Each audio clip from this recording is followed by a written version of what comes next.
I'll give you guys my play. So this is actually my favorite card in existence. And I always watch this card. I always watch this card. And I saw it at a show. I looked at it in person. I still can't believe that PSA gave this card a 9. And I understand if they gave that individual card a 9.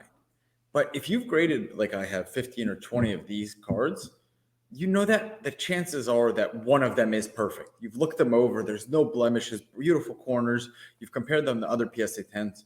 Okay, this one is a 9. But if you graded 20 of them, should it 1, 2, 3 of them be 10s, and the rest 9s? And that's the Kobe Topps at 50th card. I saw this card at the show cage. It's perfect, and it got a 9, freshly graded. And that card is near all-time lows. That card at its high was about a $3,000 card. The last year it's been hovering, if we just take in February 3rd, that was a $2,000 card. At its all-time high, that was a $5,000 card. That was March of last year. Now, but if we take that out, right now that card is $1,200. Last sale was $1,200 on a PSA 9. Freshly graded, new slab PSA 9. Now, there's a lot you could do with this. One, I just think this is a good investment. It's not a high pop card by any means. There's only 430 of them in a PSA 9. There's only 60 PSA 10s in the entire world. This isn't necessarily a card I would crack and grade. I don't think you could do much better with BGS. But I do think that if this is a card that you could kind of dollar cost average in, and I think eventually, you can potentially bump it with PSA. So you're getting it cheap. I still think at $1,200. Let me ask you a question. Sure. Do you think there comes a point in time where the savvy enough collectors say you don't have to crack it out?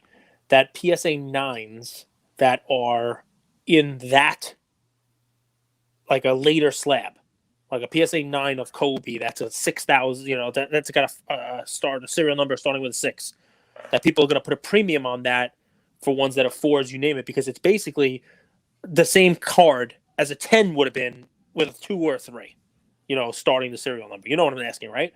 I understand. Like, do you have to crack it and try to get a 10, or will the market just understand that a 9 now is not the same as a 9 then? A 9 now is more akin to a 10 then.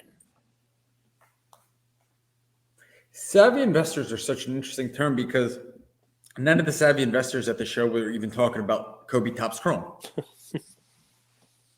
I hear you. McNanny had a Kobe Topps Chrome, no greening, right next to him. Nice card. Beautiful card, PSA 9.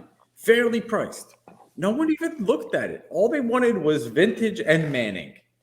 And that whole savvy investor thing is such a fascinating thing. It's like, what's going to be the next flavor of the week? I got to tell you, I'll put money that Kobe eventually becomes flavor of the week again. He's got a lot going for him. I'll put money on that. So when that happens, I do think that card has value. I think that card in a PSA 9 becomes $3,000, $4,000 just because it's his rookie card. There's only 400 of them. It's a beautiful card. It's kind of like the Topps Chrome, but it has no greening. I like that card. You know that because there's no greening. Yeah. Remember, I had a 10. And you sold it well.